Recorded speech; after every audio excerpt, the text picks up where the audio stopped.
Or evening, I should say. Yeah, for me. I like the kimono. Very cool. Yeah, I didn't realize there was going to be video, and I was already wearing it, and I was like, oh well, whatever. No, it's a great move. Very chic. How are you doing? Oh, excellent, thanks. What is it like 6 or just before 6 in the morning over there? Yes, sir. The sun has just been coming up. How about you? Yeah, it was a good, long, hot, humid Japanese day. Yeah.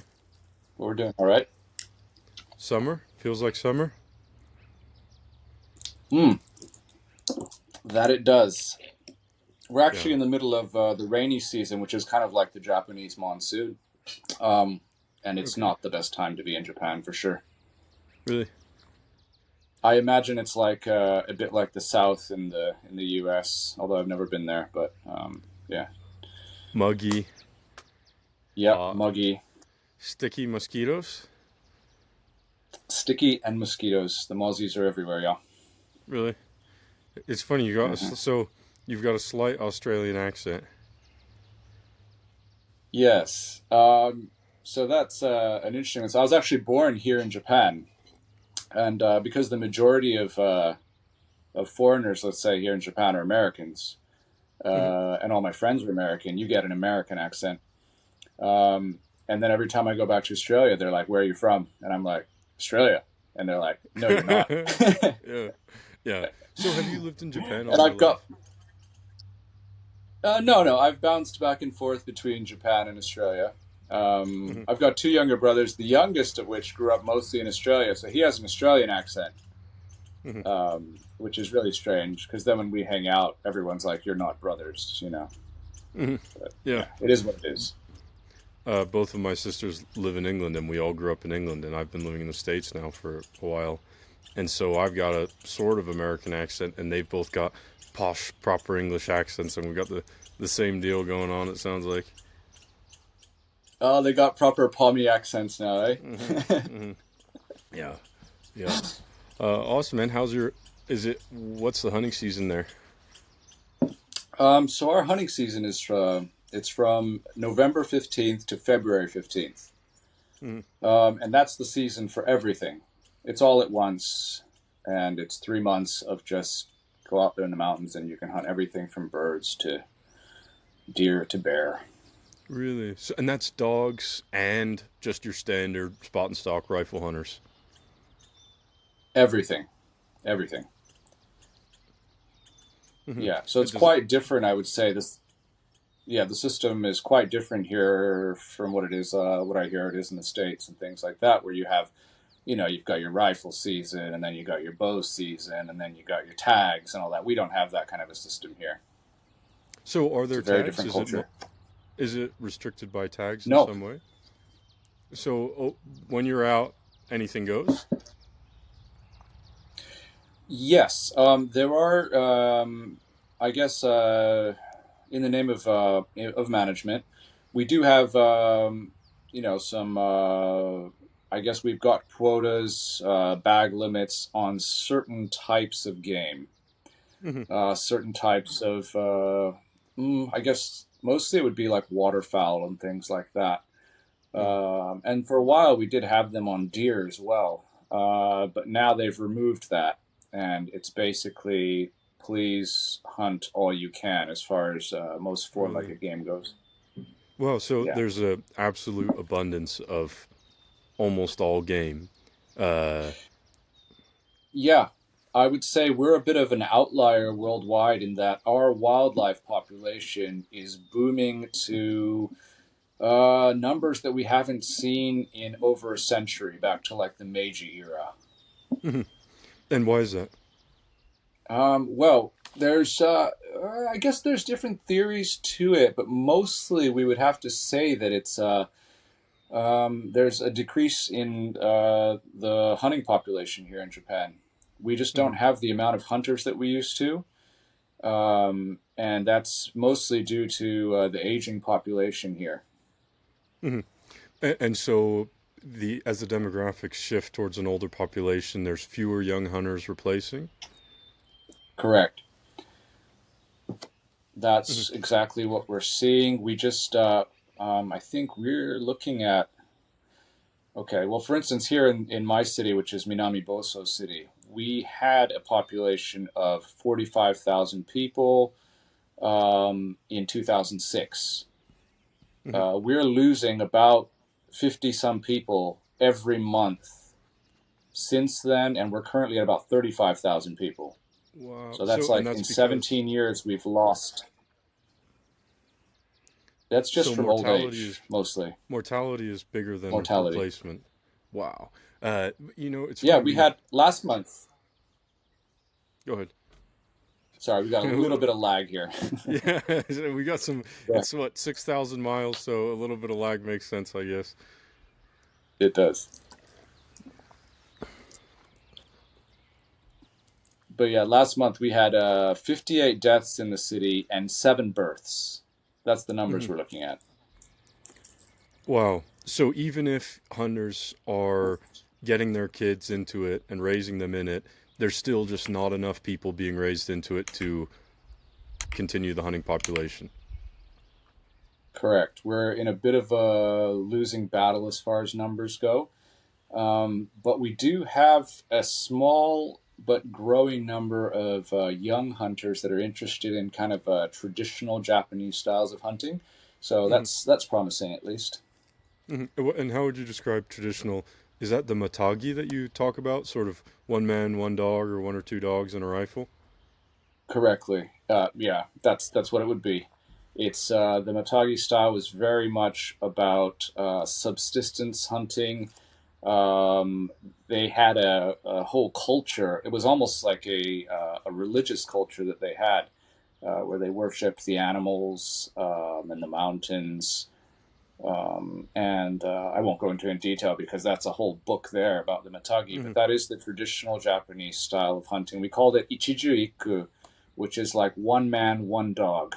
Hmm. Um, and so it's basically one man hunting out there with his dog, and that was considered to be the pinnacle of hunting in Japan. Hmm. And that was mostly replaced by a different form of hunting, or it's just continued on. Okay, well, if we go into hunting in Japan, I guess we have gone through some phases where there was that traditional style of hunting. And then we moved through. There were also during like I guess the samurai period and things like that. There were the lords with. We do have like these typical depictions in ukiyo-e of like these big hunting parties, almost something like you would see in British art. Where you've Mhm. got the lords all on their horses going out and with the knights and the ladies and everyone's going out as a hunting party. We do have some of that. There were very detailed books by the houndskeeper writing about how to produce good hunting dogs and how to train them and things like that. So Japan does have a bit of that culture, but we did lose a lot of that as we moved into westernization. Japan made this massive push and just steamrolled itself into trying to become a more Western nation in the 1800s. And a lot of that all was lost. And then it turned into much more Western style hunting with Western dogs, like pointers, things like that. Mhm. So were those in the medieval tapestry scene of the Lord out hunting in those big parties? Were they using Nihon Ken? And Nihon Ken is the name for the whole Japanese dog breeds, all the indigenous dogs to Japan. Yes, we are looking. I've got actually some of these that I've found over the years, and they actually have depiction of Spitz type dogs that are still with us today here in Japan. Basically, the ancestors of the Nihon Ken, which, as you said, is the original land race of hunting dogs that came over here to Japan when it was settled by humans tens of thousands of years ago. Hmm. So, and was there a class? For instance, where I grew up in England, I think, although some people might push back on this, there was a class connotation to hunting, and hunting was limited to royals and lords at various points as nature became constricted. Did that exist in Japan? I think in Japan we managed to skip that phase because I would say that all hunting, probably worldwide, started in a much more primitive survival subsistence style, hunter gatherer kind of a system. And then from there, as probably hunting became more regulated in Europe, just because of civilization, Japan kind of managed to skip that. We went Hmm. straight from being a much more, let's say, natural kind of a civilization, and just jumped 2 feet into being a much more Western nation in the 1800s and things. So we didn't have that class connotation as far as hunting goes. There was still very much hunters, the Matagi hunters in the countryside were the ones that hunted wild game meat. Yeah, so that Hmm. was definitely different, I think. So, when the going from Matagi one man, one or two dogs to lordly parties with a whole pack of dogs, how did the Nihon Ken were they using the same types of dogs, and those dogs they can do it solo, but they can also pack up and work together as a team? Yes, and I think, well, this speaks to a much larger subject, I think, which is probably a question that I do get asked a lot about how the Nihon Ken hunts or what kind of a hunter it is. Hmm. And I guess to put it simply, in terms that everyone would be kind of able to understand, they are a versatile hunting breed in kind of what you would, I guess, what the German breeds are considered versatile hunting breeds. We hunt everything with them here in Japan, and that's traditionally been the case. They've hunted everything from small game birds to large game bears, spores, deer. Um, but being a primitive breed, and then I get asked, how are they different from Western breeds? One thing I have finally begun to understand over the past couple of years, and this is something I just took for granted because I've only hunted with the Japanese breeds and a few pointers, is that the Japanese breeds tend to have the whole scale of hunting dogs in their hunting DNA. So you'll have dogs that sort of point, Hmm. and you'll have dogs sometimes that will bay on trail a bit. And you have dogs that are completely silent, hunting in a real primitive, what you would consider a Spitz type hunting style and baying up animals.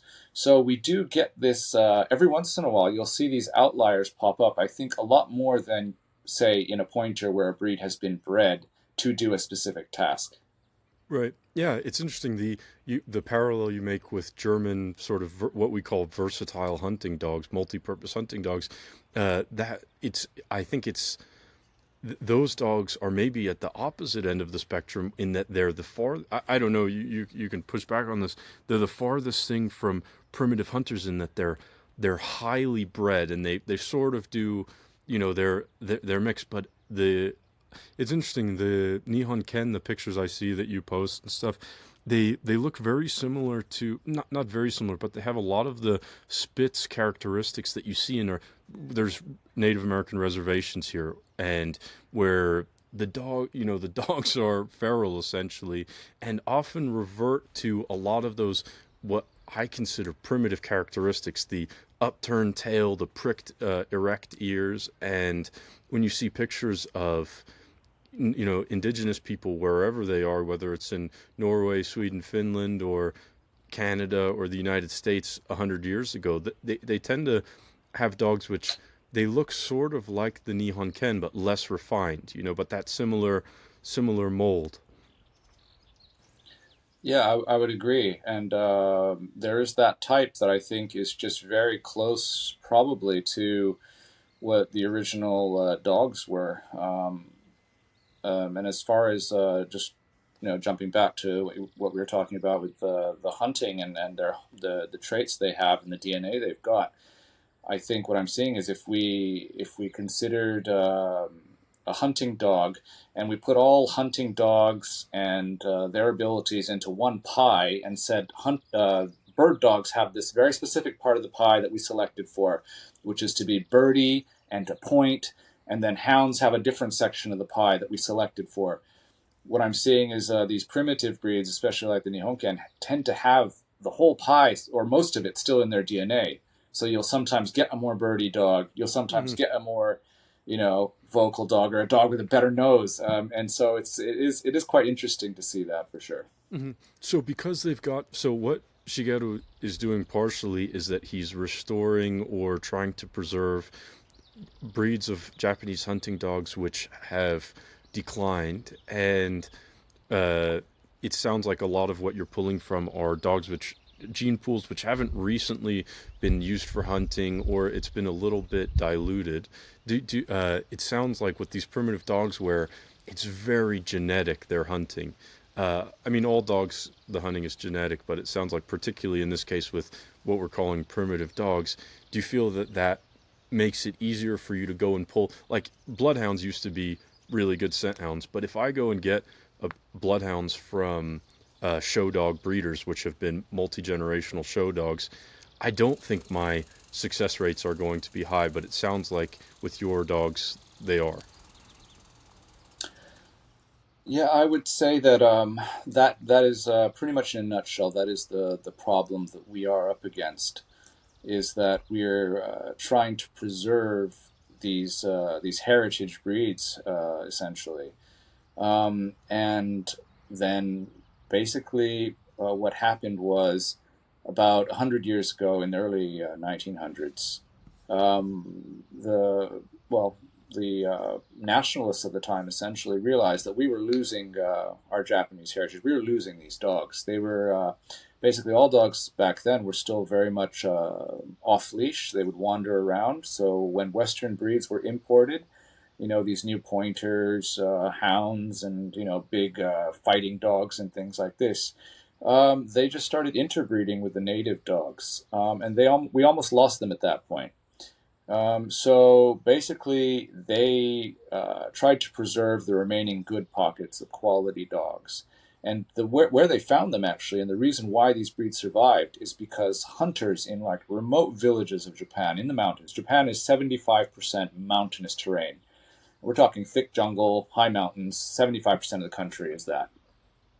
So they found these dogs that were still pretty much, as close as possible to purebred Japanese dogs that were left, the Nihonken that were left. But the issue was then they brought them out into the cities and tried to preserve them. And once you do that, like you were alluding to, a hunting dog that isn't being selected for hunting anymore very quickly starts losing its ability to hunt. We start losing those parts of the DNA. I do feel that because there was that whole pie, for instance, of different hunting styles and abilities left in these primitive breeds, that there was a lot more to possibly lose. And to be fair, these preservation societies in Japan have always stated that they wanted to preserve the hunting dog. But even if you want to preserve a hunting dog, the only people that can really preserve a hunting breed are hunters. And Yeah. that's what we've come up against, is we do start to lose that specific ability. And it is something that we are always trying to be aware of. And then right now we're at a stage in the breeds where some of them are so close to extinction. We have 200 puppies born a year and things like that. And with the Kishu Ken, for instance, which is one of the 6 Nihon Ken breeds, we've lost 50% of the population in the past maybe 10 years. We had about 600 puppies a year about 10 years ago, and now we're at about 300 last year, I think, or Hmm. less. Hmm. So we're just facing a massive population decrease, and we're trying to think about, well, who is going to be interested in preserving these breeds? And we want that to be hunters, essentially. So we're Yeah. trying to And select back again to increase the odds of a good hunting dog, a good hunting Kishu. so, can you explain some of why you're seeing that decline? Is that decline in dogs, in hunting dogs, just mirroring the decline in the hunting population, or is it exceptional in terms of people are moving away from hunting with dogs, but still, hunting spot and stalk or something like that? And then, are many of the breeders like yourself hunting with their dogs, or would you say you're an outlier and most people are sort of breed preservationists who like the idea of the hunting dog, but they're not really using it for its function? Well, I would say that yes, the most of the preservationists are breeding towards a standard that was set for the Japanese breeds, which includes a lot of necessary hunting dog traits, but we don't actually have a proper, and this would go back to what you were talking about with the German breeds. They have working dog trials that are a very big part of the standard there. We actually don't have a working standard for the Japanese breeds, which makes it kind of a bit difficult for someone who's not a hunter to try and select a dog that's going to hunt. Hmm. And as far as the reason why we're having this massive decrease in numbers, it is essentially that aging population. The old gentleman that that managed to preserve the breed. We're a few generations in. The Japanese breeds start that preservation push started in I would say the 1920s, 1930s. The Japanese breeds are considered to have hit their heyday, their golden age in the 1970s and maybe 80s. But from there, it's been pretty much downhill. And that's just basically mirroring the Japanese economy and the Japanese aging population. These people that were into preservation and conservation have gotten older, and there was a massive shift in the population from rural areas to urban areas. And anyone that's been to Japan can probably attest to the fact that the urban areas in Japan are a concrete jungle made up of a lot of sky rises, a lot of Hmm. small apartments, and it's not really conducive. Japanese rental laws are not very conducive to owning a dog, and Mhm. definitely not a dog over 10 kilos. Really? Wow. It's often portrayed as a really negative thing that the demographic shifts that are going on in Japan. From my perspective, and this is probably, it's only part of the picture, but we've got decent game populations here in the States, but the biggest thing that's happening is habitat loss. And I guess with a majority of your population increasingly urbanizing, as well as the population going down, to some degree, it's an opportunity in that you've got abundant game and predictably you can say this land can remain natural land because we're not going to have to build more and more houses. So maybe it can be framed as a positive. I don't know. Yeah, well, like probably everything in life, if you look at it, it's a coin. There's two sides Mm, of that coin. So the positive is definitely what you've just stated: is that we're not a bunch of hunters that are competing for the same tag for this limited area for limited mm, and this limited space or this limited amount of public land that we can hunt on. We actually have an abundance of game. They want us to hunt more, and the Japanese laws are set up very different still at the moment. So we have definitely there is that side of the coin where yeah, we have large spaces to hunt, and because of that aging population, that is a lot of them were the rural areas. There was a lot of farming. So once you quit farming, you've got this farmland that's actually reverting to wild areas. It's going back to its natural state, which provides more food for these wild animals, and that's also another a large part of the booming population, especially of deer and boar and bears as well. We're having a large resurgence in bear numbers as well. It's the aging population, less hunters, plus more habitat for them. mm. I mean, I know it probably is more complicated on the ground, but it seems like an ideal situation as a hunter.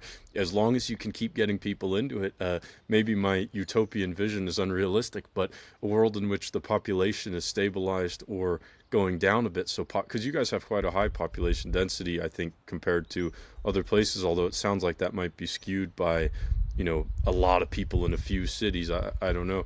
Uh, but it may be an opportunity.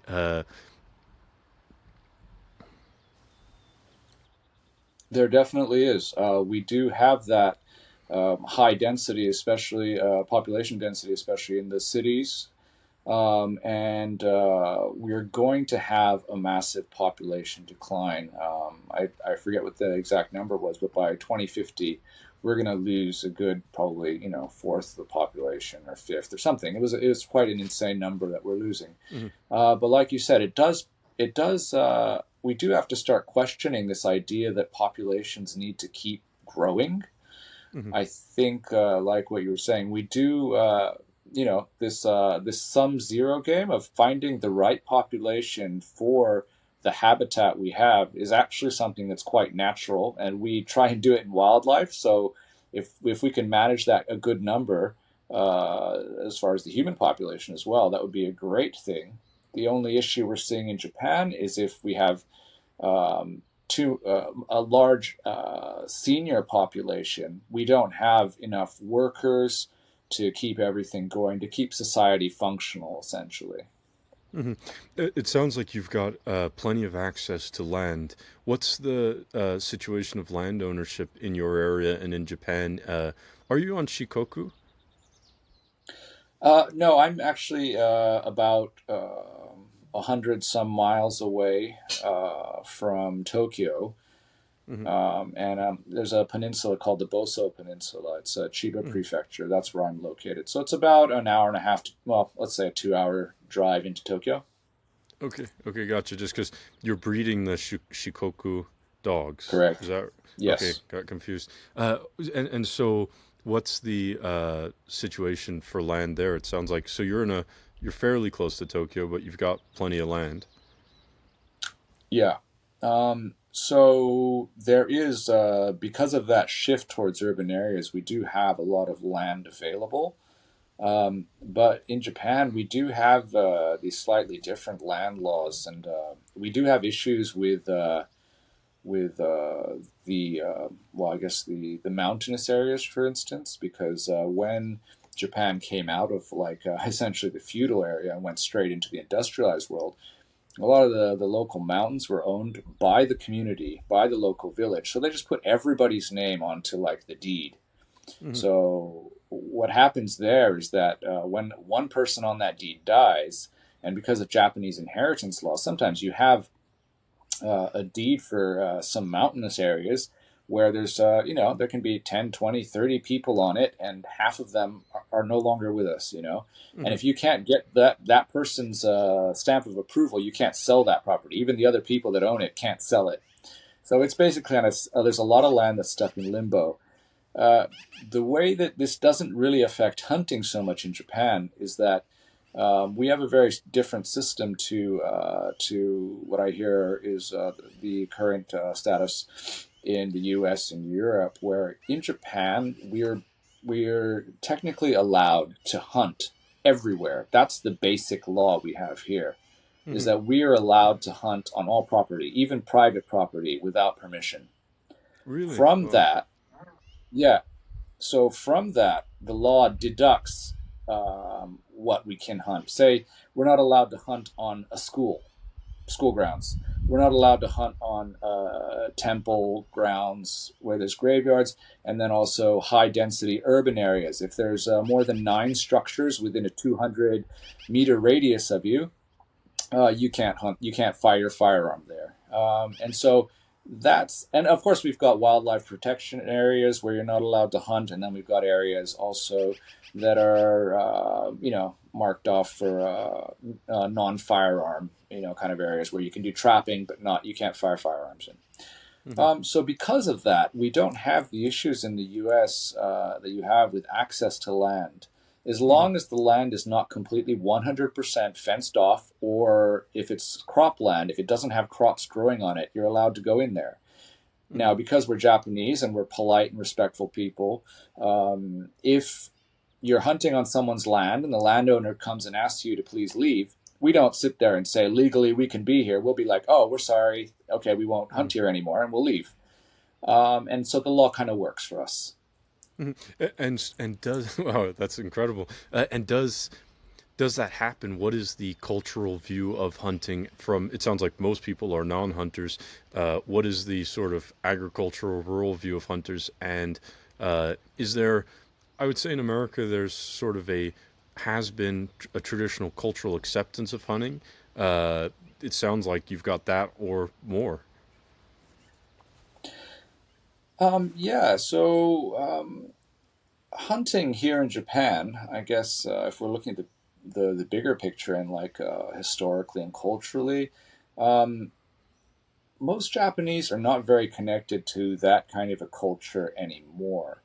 And definitely not the people in the cities. But out here where we are, like the rural areas, especially the farmers, they feel the brunt of increased, deer numbers, boar numbers, and things like this. So the local community is actually very, very supportive of hunting. Mm. Um, there, as long as you're kind of a respectful hunter and you're not coming in and causing problems, they're more than happy. They'll come out and give you vegetables and say, "Thank you. Please go shoot some more boar for me," Hmm. because they know that that's what's going on, and that you're actually giving them a hand and helping them. And I Hmm. assume it's kind of like that probably in some rural areas in the U.S. as long as you're kind of doing a kind of a public service as well, and that's kind of what it is here now. It's we're doing a public service, wildlife management, and people kind of understand that. I think. Sorry, I don't know if that answers your question, but No, that yeah. that's great. That I think that's the first part, which is we do have that here in some places and from some people. The other side of it is many people who are increasingly alienated from nature and from hunting, and I think don't understand hunting as uh, a tool in the toolkit for wildlife management. Are you getting cultural pushback from the cities from sort of anti-hunting groups? Yeah, so I would say that yes, we are. Especially there is a small but very vocal animal rights movement here in Japan as well, and they do definitely stir up issues as far as hunting goes, especially. Um, for instance, with bear management, they can really be vocal about that, and they complain to local governments and things like that. And I think what a large part of the issues that we're coming up against or will come up against in the future that we see coming on the horizon is the fact that when you have a large population that is living in the cities and is very urban, there is that disconnect, like you're saying, from what it's actually like to live out in nature, and that the understanding that people actually have to manage it. Someone has to manage it because we've lost our apex predators in most of Japan. Here in Chiba Prefecture, we haven't had bears for as I don't know how many generations, but I don't know that we've had bears in the last couple of 100 years here in Chiba. So man essentially needs to be managing the population, and if we're not doing it, it's going to get out of balance. And I think a lot of people are still aware of it, so we're in a pretty good place. But we're trying to be careful as well, and understand that we could reach a point where the majority of the population is not quite as understanding of the need to manage wildlife populations the way we do. Hmm. And what is the? It seems like mostly people are hunting with firearms, from just what I've seen on your various information. Is what is access to firearms like? Is that difficult? Yeah, so I think anyone who's probably heard something about hunting or firearms in Japan is probably aware that firearm ownership in Japan is extremely regulated. It is a difficult, painful process. It's painful to keep them. They don't Mm. make it easy for you. As I like to say, firearm ownership in Japan is not a right, it's a privilege. So unless they feel that you should have it, they will not let you own it. Hmm. Uh, You feel So, like yeah. it's difficult. It sounds like it's an interesting system. Do you feel like it's accessible for new hunters to get in? Was it difficult? It sounds like you started hunting as an adult. Was it a difficult process to move into in terms of having connections with people in rural places so that you could hunt on their land, or getting a firearm, learning the actual skills involved and the practices? Yeah, I think the way I started hunting essentially was I just wanted to live a slightly more natural, kind of sustainable lifestyle, and I was like, okay, well, I want to be able to. I didn't want to eat factory farm meat. I wanted to eat something that was better, probably better for me and more natural. So I decided, okay, I'm gonna start hunting. And here in Japan, when you want to get that firearm, the first thing you need to do is you got to go down to the police station, and you basically sit down for an interview, and they ask you, why do you want this firearm? And I was like, well, I'd like to get a firearm so I can hunt. And they're like, does anyone in your family hunt? Does your father hunt? Does your uncles hunt? And I'm like, no one hunts, and half my family is not even in Japan. And they looked at me with these big shocked faces, and yeah, it was there were hurdles to clear. Hmm. But once they know, basically, they do a whole background check on you. So if I run through the process, you go to the police station, they do that initial interview, and if nothing puts them off, then they'll start you on the process. Then you go to a beginner's class, and then they give you a test. If you pass that test, everything starts from there. They do a full background check on you, everywhere you've worked for the past 10 years. Uh, They'll check all your family members who live with you. They'll come and interview your neighbors, your family, all these things. It's quite extensive what they do. And you also can't have a criminal record of any kind. And if anything along that process, if they don't think you should have a firearm, the committee will just decide that you shouldn't have it, and that's that. And you can't complain about it really. And then once you've gone through that process, then there's shooting and all these things. You got to take courses and whatnot, and then it's just the maintenance of the firearm from there. But it is a very difficult process to have a firearm. And then, hey, bud, sorry about that. Can you hear me? oh yeah, yeah, I noticed you were gone, so I was just having a break. So Nice. What are you drinking? Some juice? yeah, I figured it doesn't feel right that I'm able to drink. It's like 9 p.m., but for you it's a bit early to be getting on the drink, right? I think it would be problematic if I was drinking at this time. Sorry, man. So, Yeah. do you remember where you were at? Let's see. Is it still Yeah. still recording? Right. Okay. Yeah. So we were just talking about firearm ownership and the difficulties of getting a firearm, and I was just I stopped kind of halfway through that, but it is quite difficult to get that firearm, and like I said, you can't have any sort of like a criminal record or anything like that. And then along the same line, you also have to then get a hunting permit as well, which is regulated by the prefectural governments here. I guess the states in the U.S. would be the equivalent of a prefecture in Japan. And then you get your hunting license there's multiple licenses. We've got trapping licenses, we've got a firearms license, and then we've got a separate firearms license for air rifles as well. Mm. One thing that's a bit different that I have to explain a lot is that in Japan we're not allowed to bow hunt, so there's no bow hunting or crossbow hunting here in Japan. It's not allowed. Well, and what's the rationale behind that? So again, this is part of I guess the way that laws were formed in Japan. The firearms law that we're actually under and we're regulated under harks back to the samurai period when they wanted to demilitarize the samurai. So they took away their bows, their katanas, those swords that they've got, and they took away their firearms and they regulated them all. So essentially, with that, we kind of lost the ability to use bows for hunting as well. And then Mm. it was never reinstated, whereas the ability to hunt with firearms was understood to be necessary for rural communities. So Hmm. we just don't have bow hunting or crossbow hunting because it's regulated by the samurai laws, essentially. So there's no element to the ethics of it. It's sort of purely historical and legalistic. Like from what I understand, in Australia, they've got there's pushback against using archery equipment because people feel that it's cruel or inhumane. But that's not the case in Japan.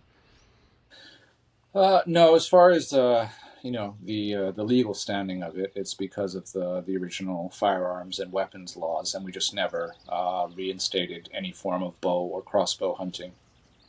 Hmm. Hmm. And what are you hunting? So you've mentioned boar and deer. Your deer, I guess you posted a really great video, which I'll put in the link, which is about the origin of Japanese wolves. And you can see in that video the movement across, I guess, through Siberia. But it seems like a lot of the species you're hunting there are sort of related to what we have here. The deer look similar to elk. Are those native deer or introduced? Yeah, so I think if we go way back historically, that we did have these land bridges, and there were people who did come over the ocean as well. We're actually quite at some points we're so close, some of the islands to the continent of Asia that you can actually see I think probably parts of Korea and things like that from some of the islands. So essentially, what happened at those times was that well, before it was all islands, the animals ended up here. So we actually have like fossil records of from not so long ago, actually, still in the tens of thousands of years, of like lynx and things like that, Hmm. animals that have gone extinct here. And when we go back to talking about the Japanese wolf, which is extinct, like you said in the video that I've posted up on that link that I posted, there were actually, it's, I think the current thought is there was actually two species of wolf on Japan. There was a smaller species that was on the mainland, and then there was the larger, which had a lot more genetic material that had flown in, come over from like Kamchatka, that side of Russia, actually. Hmm. So we have had a lot of influence in the wildlife. In the north, it's much more kind of Russian in nature, and then the further south you go, it's much more island. And if you go really, really far south, we've got like, for instance, wild boar that are much smaller, much more island type wild boar. And Hmm. then you've got everything that we've got on the main island. So we're hunting a lot of different species, but there's not, for instance, a lot of predator hunting other than bear hunting, which is a bit more regulated. We have two species of bear here. There's the Asiatic, the black bear, and then we've got up on Hokkaido. We've got those big brown bear that are quite Hmm. close to like probably not as big as grizzlies, I don't think, but we get good 300 kilo ones every now and again. And there's Hmm. also the deer that are up there are quite a bit larger. I'm not sure how. I'm pretty sure the deer in the U.S. and Europe and all this, and the elk and all this, are much larger than what we have here. But up there, for instance, I think we get large males that are heading up 150 kilos and things like that. Whereas on the mainland over here, I think a large deer for us would be about 70, 60, 70 kilos, something like that. Well, that's a large male deer. Yeah, Yeah, it's from the pictures. It looks like they're sort of in between a deer here and an elk. They're bigger I would than. say so. Yeah, and so tell us about I probably should have asked about more about dogs. So tell us about the hunting you do with dogs and how you hunt. You hunt both deer and boar with dogs. Yeah, so I guess like I was saying about the Nihon Ken being a bit of a versatile breed, you can technically hunt probably whatever you want. There's out of those six breeds, like I originally started hunting with the Kai Ken, which is like a brindle. They're all brindle dogs. This breed, the Kai Ken, they're from the mountains north of Tokyo, northwest, and they are actually pretty good bird dogs. I sent one to a friend who was an upland hunter in the U.S., and he actually trained it to hunt upland, like grouse and pheasant, things like that. It would retrieve to hand, and he actually had it Hmm. doing water retrieves and things like this as well. So they're quite versatile. What I actually do with them is I'm mostly for the past 15 odd years, that plus years that I've been hunting, I'm basically a boar hunter. We hunt wild boar, and I use I started hunting with the Kaiken, and then I moved from there into the Kishuken, which is another breed from the Kii Peninsula, which is a little bit further southwest in Japan from Tokyo. And then from the Kishu, I moved on to where now I have Kishu and Shikoku, which are from even further southwest to this big island called Shikoku, and they're like these mountainous dogs from that region. Hmm.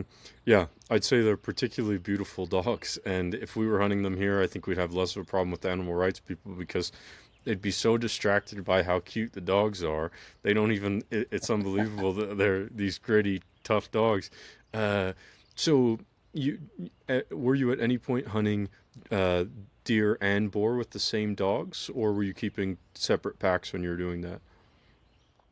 Well, you can, but like probably any big game hunter that's hunted boar or deer could probably tell you, if you allow your dogs to run deer, it can be quite a problem if you're trying to hunt boar because the deer will run a lot further, and a lot of your hunting is just going to be waiting for your dogs to come back. And in that sense, the Japanese breeds, the Nihonken, hunt quite well in that they're very close ranging, and they're not like hounds where you won't see them for 3 days after they're on a trail. They're Hmm. very hot nosed dogs. they're going to be back. Like my dogs, for instance, even if they were to run on a deer, they'd be back within like 20 minutes. So it's not the end of the world. But I prefer that my dogs are boar specialists and hunt boar. So generally, dogs that I'm hunting boar with, I won't allow them. I'll trash break them when they're very young and will not let them run deer. Do you guys use e-collars? Um, I I'm sure that there are some people that do, but no one that I know, none of the hunters around me actually uses e-collars. I've never used them either, so yeah, I don't have So any experience with e-collars. they're not at a distance where they're generally close enough that you're not concerned about losing them or. Yeah, I think that well, let's see. You're not when I say trash broken, like I've been in Australia as well, and I've seen experienced the hunting there. And when, for instance, with the the bull grays and stuff like that we have out there, when you say their trash broke, they could see a kangaroo running in front of them, and they're not going to run after it. Hmm. The Japanese breeds, being a much more primitive type breed, that switch will kick in. Hmm. Uh, but for instance, my dogs, someone remarked on that when I took them hunting with me, and I had one of my Kishu females that I use quite a bit now. And we had a little herd of deer, about 6, 7 deer came popping up onto the ridge. And our Kishu was right in front of me. And first, I wasn't sure what was coming out, so I was ready to shoot. The deer got up to the ridge and ran away from us. And my Kishu female looked, ran about 50 meters, realized they were deer, just turned around and came back. Hmm. Hmm. And I didn't have to do an e-call or anything like that. She just knows that we're not after deer. And if she chases the deer, she's not going to catch them. They're going to get away. It's a waste of her energy. And we're hunting boar. Boar are what we want. Boar are funner to her. Hmm. Hmm. And so describe the process for hunting boar. You're running how many dogs? What's the style? How do the dogs hunt? I think a lot of American hunters who hunt pigs are probably more familiar with how they hunt in Australia with maybe running catch dogs or just or bay dogs and catch dogs with specific roles. But from the little we've talked, I think you're doing it a little differently. Yeah, so I would say that there are a lot of different styles of hunting wild boar here in Japan with dogs. And there's definitely some hunters that are more into catch dogs. And there's some that will hunt with these Nihon Ken, Japanese dog style dogs, and they'll hunt a pack. And I've seen packs of up to like 10 dogs run, and that's one way of doing it. I think that, okay, the way I was taught by some of the really famous old timers here in Japan as far as boar dog hunting goes is that if you're hunting wild boar and you have a dog, if the dogs and the boar are equal in weight, say you've got a 60-kilo boar that you're hunting, and the Nihonken, it's generally about a 20-kilo dog, let's say a male. So if you're hunting one boar and you've got 3 dogs on it and they manage to stop it for you and you get it, that's kind of like, okay, they've passed the first level as far as a hunting dog goes, but that's nothing special. They should be able to do that. Hmm. If you've got that 60-kilo boar and you've managed to do that with 2 dogs, so they're actually, if we're talking weight classes, they're, outweighed, outclassed. They're at 40 kilos. That's like, okay, you've got something better than your average hunting dog there. Your pack's doing pretty good with 2 dogs. If you can do that with one dog, where one 20-kilo dog can be full on stopping a 60-kilo boar well and do it safely without getting injured, that is what we would call here in Japan like a meiken, which is like essentially, I guess it would translate to like a famous dog, but like a legendary dog, essentially. Hmm. So this is considered by hunters who respect the traditional hunting style of hunting game and wild boar here in Japan. That's probably considered the pinnacle of hunting, is to be able to successfully hunt wild boar with one dog and one hunter. Hmm. And I assume that if it's one dog on a 60-kilo boar, is that dog mostly baying, or are they sort of selectively catching and baying? They are selectively catching and baying. I'll get a lot of questions about that as well.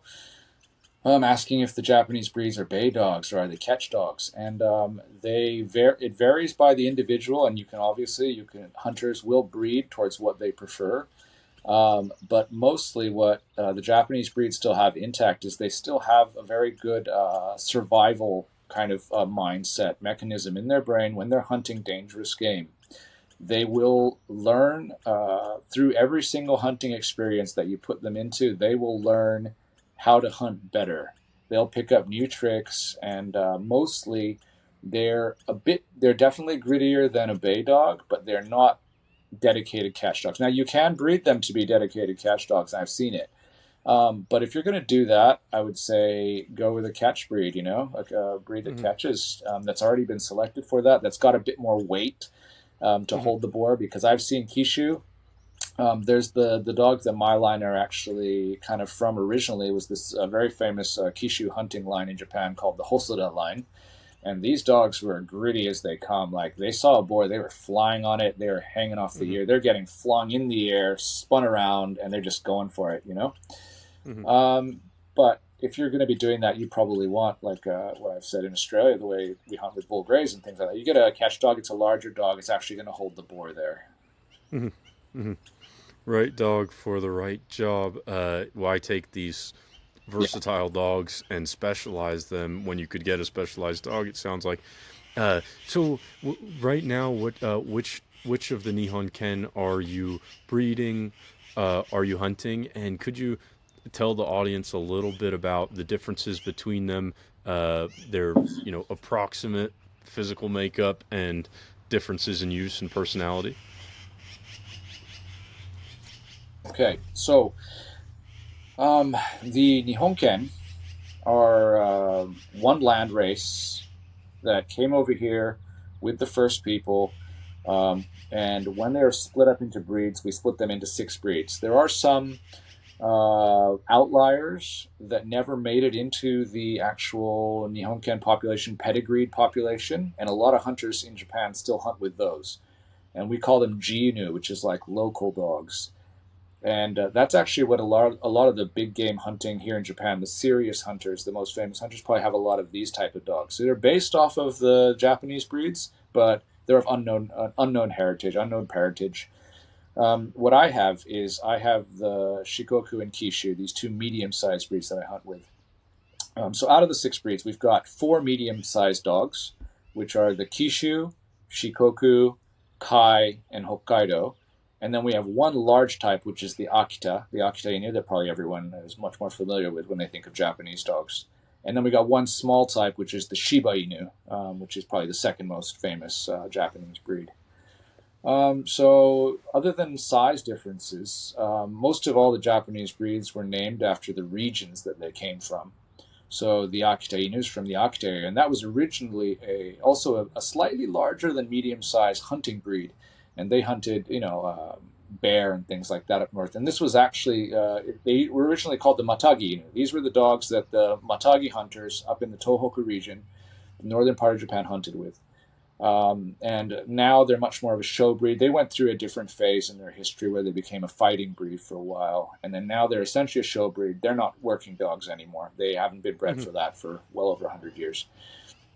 And the medium-sized breeds, there with the four of them, I would say they're roughly similar in structure. Think northern Spitz type breeds. You're talking what you mentioned earlier with the curled tails, the erect curled tail over the back, pricked ears, ears that are standing, with thick double coats to be able to withstand the elements. They're very natural kind of a dog.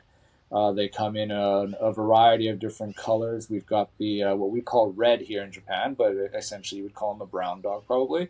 And we've also got what we call sesame, which is kind of like a wolfy color, and that's predominant in the Shikoku. We have white dogs. The Kishu Ken is a predominantly white breed now. Probably about 80-90% of the dogs are white. And then we've also got, I guess, what you would call black and tan. And we've got that across most of the breeds. And we've also got brindle, which we call it toragia, which is like tiger stripes. Hmm. So we've got these different colorations in the breeds, and with the four medium-sized ones, when I say a medium size, we're talking between, let's say, the females are coming up from around 14, 15 kilos. I'm not sure what that is in pounds, up to about males topping out at like 20, 22. Hmm. Um, I I think know that's it's about like 2.2 pounds to a kilo.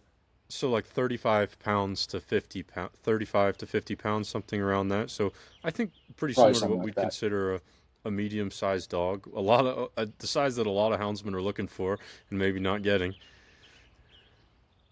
Yeah, I would agree with that. Like a lot of hunters, I think that's kind of the sweet spot in weight is when you get that nice medium-sized dog that is easily manageable, and if worst comes to worst, you can carry that dog out of the mountain, rather than a large breed where you're going to be pretty gassed if your dog gets injured, you got to carry it out or something like that. It's easy to load up in the car, easy to own at the house. They're about border collie size, I would say, something around border collie size. Yeah. And They then as they far as look like the they differences, Sorry, go ahead. oh no, no, I'm going to go off on a tangent. So yeah, you're saying they look they, like they look like they move well and they hold up well in the mountains. They're just that perfect size. I guess the comparison that maybe some American hunters would know is they're a little bit like a Leica, a Siberian Leica, but I would say prettier. They're like the Japanese prettier version of the Siberian dog.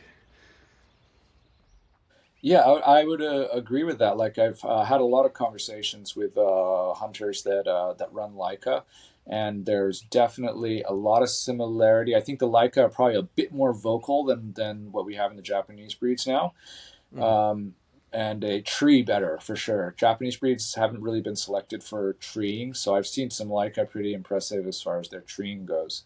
But yeah, very similar in type, and then a little bit more refined. And Leica probably run a little bit larger, a little bit leggier than the Japanese breeds. Yeah. Mm-hmm. But you don't have any sort of intentional tree game. You mentioned monkeys, which I definitely want to ask you about later. But most of what you're hunting doesn't tree. Correct. We do have monkeys here in Japan, but they're generally they're not on our they're kind of protected here in Japan, so we're not usually hunting them unless it's kind of like in a wildlife management situation. We do Mm-hmm. do some hazing of monkeys just to keep them out of crops and things like that. We do have squirrels here, but not in the numbers that you would see, I think, in a lot of other parts of the world. So there isn't a lot of treeing going on. Mm-hmm. Okay, so now I distracted you from where you were going. We were talking about the sort of the makeup of the dogs, their personality and their build or Right. temperament. So I'm sorry, I Yeah. shouldn't have said that. Go ahead. No, no. It's we're going to go somewhere else now. I was going to go into other than size and color and things. If we're talking temperament, obviously being one land race, they can seem quite similar. But if you get into the breeds and you're actually owning them, you do start to see those little differences that we have. So with the Akita, for instance, now, and it's much more of a show dog, you're looking at a much lower energy dog, and we'll just remove that from the conversation because we're kind of talking hunting dogs today. The Shiba Inu being the smallest, I would liken it a little bit to a kind of a terrier type personality where they've got a lot more energy. They're quite an independent thinker. The Japanese breeds, that can be said for most of the Japanese breeds. They're very intelligent, independent thinkers. They haven't been selected to try and, I think, be super trainable or be looking for a lot of input from their owner or handler. So we kind of expect them to hunt, like you said earlier, alluded to a bit about hunting very naturally. Their structure and build is a very natural, kind of a wild canid type structure. And part of what I said earlier with their survival instincts and fight or flight and all this. That's very much a primitive breed. I think they've got a lot of that. They retain a lot of that, and so that comes into their personality.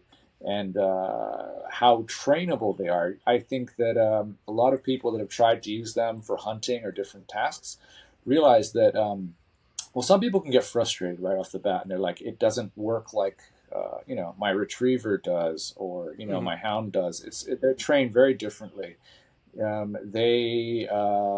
They create great bonds, and they're very famous for this. They create great bonds with their owner.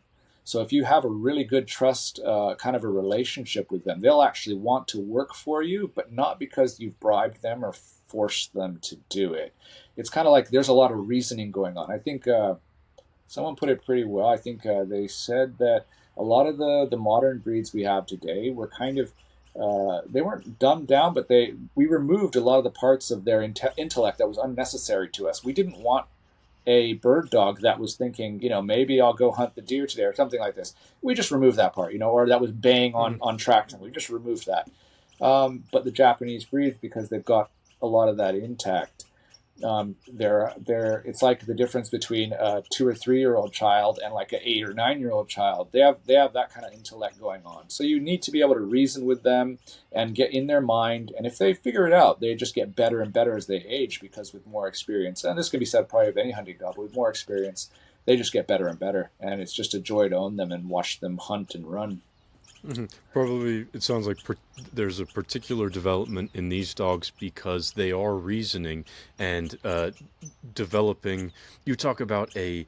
You describe them as primitive hunting dogs, and that they go through the complete hunting cycle. Could you Yeah. describe what you mean by that? Okay, so I think with certain breeds, we've removed certain parts of the whole hunting cycle. Like we'll have a wild canid out on the hunt, and they're hunting. They're going through the search, and then they're picking up scent, and then they're going on track, and then they're finding and actually making contact with the animal, running the animal down, stopping it, and then with the final act being the actual, subduing of the prey. The Japanese breeds actually have all those steps still in their DNA. So, given a chance, they will go all the way to actually taking down prey on their own. But that being said, obviously there are other breeds that can do that. But that being said, they also have this great survival instinct that will stop them from being too ridiculously greedy when it comes to dangerous game.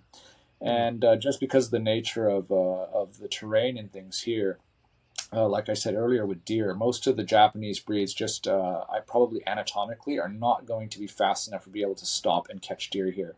And Hmm. because they're not hardwired to run them down to exhaustion like maybe a wild canid would, we don't have an issue where dogs are, or probably what you would consider unethically hunting deer, where they just run them till they drop, because the Hmm. Japanese breeds will stop before that and come back. Hmm. Yeah. So maybe one example of the refinement from primitive to specialized is I've heard about guys with sight hounds who they might have excellent dogs which catch rabbits. I don't know, lurchers, greyhounds, salukis, which catch rabbits, but have soft mouths and won't kill the rabbit. And I think my understanding is a primitive, primitive dog is the whole package in that it's not specialized to a degree where I think in hounds, I've got a bulldog. You've really bred out their preservation instinct. They're not natural creatures. They're not wild creatures in that wild creatures don't go into crazy situations and get themselves killed. And I think something that's appealing about these Japanese dogs is they're reasoning their odds in a way that are highly specialized bred dog. Not to say these aren't bred because you've got exacting breeding standards, which I'd like to talk about, but just in a way that these more independent, what we're calling primitive dogs, they won't do. Yeah, I think that's a pretty good summation of it. Is that yeah, you can have a very specialized breed, say, for instance, yeah, like you're saying, a catch breed that's just going to go in there and catch. Whereas my Kishu male that was actually quite a famous hunting dog here in Japan, when I would hunt him, he would, for wild boar, he'd catch everything, probably up to like a 40 some kilos on his own. But anytime it was a more dangerous boar or something, he would switch to baying. And then if the boar tries to run, he did learn later on to go in and like catch the back leg and go for the Achilles a bit and things like that to stop the boar, make it turn around. And but then people would ask me if he's a if he's a bay dog or a catch dog, and he does both. And they're really figuring out. And then later on, he actually learned how to run boar around to where he'd actually push them back to me, or if there was a whole herd coming, he'd actually lure them out so where I could actually get a shot on like a whole herd of boar that were actually chasing the dog to me. So they learn these little tricks like this, which is actually quite interesting to see when you're hunting with them. Yeah, I think it's on when you hunt with fewer dogs, you're better able to observe their developments, and I think participate in their development in a way where when you turn a mob of dogs loose, they might be doing things and you have no idea because there's too many. You said a Nihon Ken that doesn't hunt is not a true Nihon Ken, and I like that understanding of them as you know essentially a working dog, and that they lose some portion of their of their essence when they lose their function. And I think that there is something sad about any dog breed really, but particularly the ones that are closer to their working roots when they lose their function. So why is it so vital to the nature of the Nihon Ken that it be a working dog? Yeah, I mean that is a difficult question. I do get asked that a lot, and I've had to think about it a lot recently, especially as we've been struggling with how to preserve them moving forward. There are people that have the idea that we should dumb them down a bit. We should breed them to be better companion dogs or more of a pet breed because they're beautiful dogs and people will want them. Hmm. Um, but I think that when we're looking at it, these are actually these are parts of a cultural heritage that we have, and we could sit there and argue about whether these things need to be preserved. But they are actually really important to keeping in a larger scale. If we think about artisanal crafts, things that we have a lot of in Japan, a lot of tradition, a lot of culture. These are things that are part of our national identity. And as we've seen with a lot of cultures that have just disappeared all over the world, once they're gone, once we've forgotten how to do them, once we've lost the genetic material, that we don't come back from that. We might be able to make something similar or something else, but we've lost it as mankind has lost it. Um, and so there's something sad about that. And I don't think we can say it's right or wrong to lose it. It can be better to hold on to as much, say, genetic material knowledge as we can in here in Japan. That's what we are trying to do. Um, but if we go back to how this ties in with preserving them as a hunting breed and not just a pet, dog breed, just like some other breed, a companion dog. These it is their soul. It's actually written into the standard that we have here that they are a hunting breed, and we're supposed to be preserving a functional hunting breed. And I think probably the clearest answer I could give is the whole reason why I started hunting with these dogs in the first place is when I went to go get my hunting license, and I got my firearm. And I was looking into what kind of a hunting dog would hunt best in Japan. And essentially, these breeds, these six Japanese breeds, the Nihon Ken, have evolved with the Japanese people and have been selected by the environment to hunt here in Japan. They are the perfect hunting animal for the terrain here in this country. Hmm. Other breeds can do parts of the job, maybe little bits of it better. But as far as an old rounder, even down to their size, there was actually a friend of mine who's a hunter and a veterinarian, and he did a study trying to figure out what the best hunting size, and so he measured it by weight for the mountains here in Japan was, and essentially he found out that anything under 12 kilograms for this mountainous terrain. If it was under 12 kilograms, the dogs were too small. They couldn't keep up with the large game that we were trying to hunt. Any Hmm. any dog that went over, I think it was 24 to 26 kilograms, basically lost energy by having to carry its weight up and down these mountains. So our sweet spot was essentially what the Japanese Nihon Ken has evolved into, which is that 12 kilogram to 24, 26 kilogram little niche there that is perfect for hunting here. So that is the biggest argument I can give for preserving these breeds as hunting breeds, is that they're selected to hunt here in Japan. And then from an emotional viewpoint, it's part of our cultural heritage. It keeps these traditional crafts, knowledge. They keep rural communities together. It's part of our hunting culture. It's the fabric of who we are. And then seeing these beautiful dogs, just from an aesthetic viewpoint, it's an amazing thing to see. They're beautiful dogs. It's great to see them working. And yeah, I do often say, because this is something that was told to me when I got into the Nihon Ken, that a Nihon Ken that doesn't hunt, and this is by a famous a judge in the Japanese Dog Preservation Society, which is called Nippo. He said to me, a Nihon Ken that doesn't hunt is not a true Nihon Ken. And I thought long and hard about that. It is, but it basically it speaks to the way the standards here are written, in that the essence of the dog, the soul of the dog, is so important. Um, it's a massive part of the standard, the character of a dog, because they wrote into the standard what was considered the ideal character and temperament of an ideal hunting dog. And if we lose that, we've essentially lost the breed.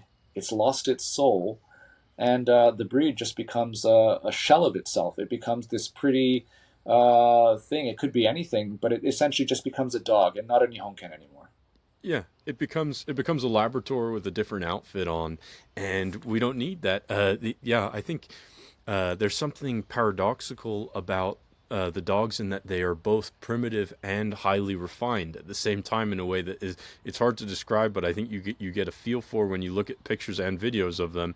Uh, it's for people who are into dogs and breeding dogs, the essential nature of genetics and the idea that this dog could have evolved through natural and human selection over thousands of years to be perfectly suited to its environment. That's a completely natural idea, and and we all understand it. And it's I think that that's a beautiful thing. We love to see the genetics of a dog play out, and a dog that perfectly suits its role. Uh, could you describe the country, the landscape that you're in, and how, so we can understand how that shaped the hunting dogs and how it shapes you? Okay, yeah. Like I mentioned earlier, 75% of Japan is mountainous. We're an island chain of over, I think it was about 14,000 islands or something like that. And it's a volcanic island landscape. It's tough terrain. It's steep up and down. I've had hunters come over from Europe and the US and hunt with me in this kind of traditional style that we call a nagashiro, which is walking through the mountains. And it's this terrain in these mountains that shaped the Nihonken as we have it today. Everything from their size, that optimal hunting weight for hunting mountainous terrain. And I think it's very similar to what I've seen in like New Zealand. They have a lot of the similar kind of very mountainous, very jungly, because we are a very humid, temperate kind of a climate here for most of Japan. It's a very similar type of dog that we need. But then we also have like the islands of Shikoku, where the Shikoku Ken is from, and those are much higher mountains. So we do have some higher, more alpine kind of a landscape as well. But because of the nature of the climate too, where we have full 4 seasons, we have hot, humid heat in summers. We have very cold winters for through a lot of Japan. So we needed breeds that would be able to deal with these shifts in climate. So we don't have any short-haired breeds here in Japan. They are all double-coated, fairly. I wouldn't say they're long coats. We don't have very long coats. They're kind of a medium length coat, but double coated, which they shed out during the hot summer months. This So they're really well suited to dealing with the summer, the heat in the summer, and the cold in the winter. They can handle both. Um, I guess that's how they've been shaped by the environment, by our climate, by our terrain. And also even down to say their temperament, like their hunting style, which I haven't talked too much about, but they hunt very close. They're very hot-nosed breeds, and a large part of that is if you hunt here in Japan, and anyone that's probably hunted in really overgrown kind of jungly terrain could probably tell you that if a dog or anything gets out of I guess 30, 50 yards of you, you're not going to see it. Mm. That dog's going to be gone. So, in hunting with the Japanese breeds, they're generally searching, or I guess questing, within about 100 meters of where I'm at. And constantly they hit that 100-meter mark, and then they'll double back, come see which direction I'm going, and then redirect towards the direction that I'm moving in. They do that Mhm. naturally. You don't need to teach them to do that. They'll just do it because they have that bond with their handler owner. So they'll do that. And a large part of that, I think, was also part of the selection in for hunting this terrain. A dog that was going to run out for 3 days on you and go after something would not work for a Matagi hunter here in Japan. So it's definitely shaped their temperament and their hunting style as well. Mhm. And then going into, I guess, your question about how that's shaped myself as a hunter, I would say that it definitely keeps you fit and in shape. We're Mhm. doing even if we're not doing a lot of backcountry, because I would say most of the hunting here is actually I can walk out my door and be hunting basically because the boar come right up to my fence line, and I live in a very rural area. Mhm. But it's very similar to I think what a lot of the backcountry hunters and stuff do, which is when I'm going out hunting, you kind of need to be self sufficient. You're carrying all your gear, everything you're going to need. I'm carrying it myself because I'm hunting alone, generally solo. And then you got to be fit. These ups and downs. That's a lot of really hardcore cardio. I've had gentlemen from the U.S. and Canada and Europe, like I said, come hunt with me, and I was afraid some of them were going to drop from a heart attack. They were like, where's the ATV? Where's the truck? I'm like, no, we're walking. And if you get something, you're carrying it out, and that to me is it's a very natural style of hunting. It's a Yeah, very old school style of hunting for yeah. sure. There's different types of hunters out here. I promise you, we're not all ATV hunters. Oh Uh, yeah, I've met some of them. I've met some, and some are pretty hardcore and can walk me into the ground, and then I'm yeah, impressed. I'm like, oh, you got it. yeah. Then we got some real fat asses, but oh well. Yeah, man. So how how is the breeding program going? What is the future of the breed, and what is the future of your breeding program? My perception of life in Japan is that if we were to make a generalization to compare it to the U.S., there's a focus on quality rather than quantity. And you obviously are sort of space constrained. It sounds like there's maybe not a culture of owning, 30, 40 dogs as a breeder. Uh, do you have systems of cooperation between breeders? How are you? Is it all in house with your program? Um, yeah, it's there are those issues. The country is it's a lot smaller. We've got as much as we can say we've got space out here in the rural areas. For most people in Japan, the plots of land that we live on, even hunters, are fairly small. We don't have acres and acres of space. A lot of even the hunters that are out here still live in the city and might have a small yard and be able to keep like 3 or 4 dogs or something like Mm-hmm. that. So there definitely is a push towards quality over quantity. There will be some hunters, some larger scale hunters that have their line of dogs and have like 30, 40 dogs or something like that. But I would definitely say they're much more in the minority. Usually we have a lot more small scale breeding going on and a lot of cooperation. We'll have breeder groups that tend to have the same idea of what the dog should be, and usually headed by some old sensei that has been hunting or whatever for many years, and he's kind of in charge and he's got the big vision, and then we all kind of talk about things and then under his guidance kind of move through and try and create better dogs. That can be said for the preservation societies as well as the hunting community here. So that's basically the way we do it. We're a much smaller scale. I've got 6 dogs, for instance. And then my sensei, who lives about 10, 15 minutes away from me, he's got about 13, 14 dogs, I think, at the moment, Shigoku. Mm-hmm. So, yeah, there's a lot of cooperation and things like that. It's not breeding dogs and a line of good hunting dogs, as everyone knows, it's not something you can do alone. No, and it sounds like it takes many generations, probably longer than a lifetime. Uh, Wha- Is there a sort of shared manifesto in your group of hunters under the sensei, in that you've got a shared set of goals and you're all always collaborating, and oh, this dog has this, I like that, this dog, Yeah, we do have that for sure, and I guess that's part of what brings a group of people together here, is this common understanding and an agreement on like the important issues. So, for instance, with my Kishu program, the main thing when I got my first Kishu, who turned out to be an amazing hunting dog, when I went to pick him up, and basically, it's a very interesting world where this line of dogs and was quite a famous hunting line of Kishu, as I said earlier, the Hosada line. And this breeder, when I went and I said, okay, well, yeah, I'm interested in this puppy, and I said, so what are the conditions, of like, how much do you want for it, or are there any stipulations you're going to put on me owning this dog? And basically, he wouldn't take any money, and he was like, if you're trying to give me money, I don't want to talk to you anymore, kind of. Mm-hmm. And it's this Mm-hmm. culture that they have of someone who they considered worthy of having their dogs. They would give them their dog to help continue their line, and they had enough respect for you as a hunter that you weren't going to mess up their line of dogs. And so by him choosing me and contacting me, I didn't ask for the dog. He basically contacted me and said, "I have a litter of puppies. Do you want one of my Kishu pups?"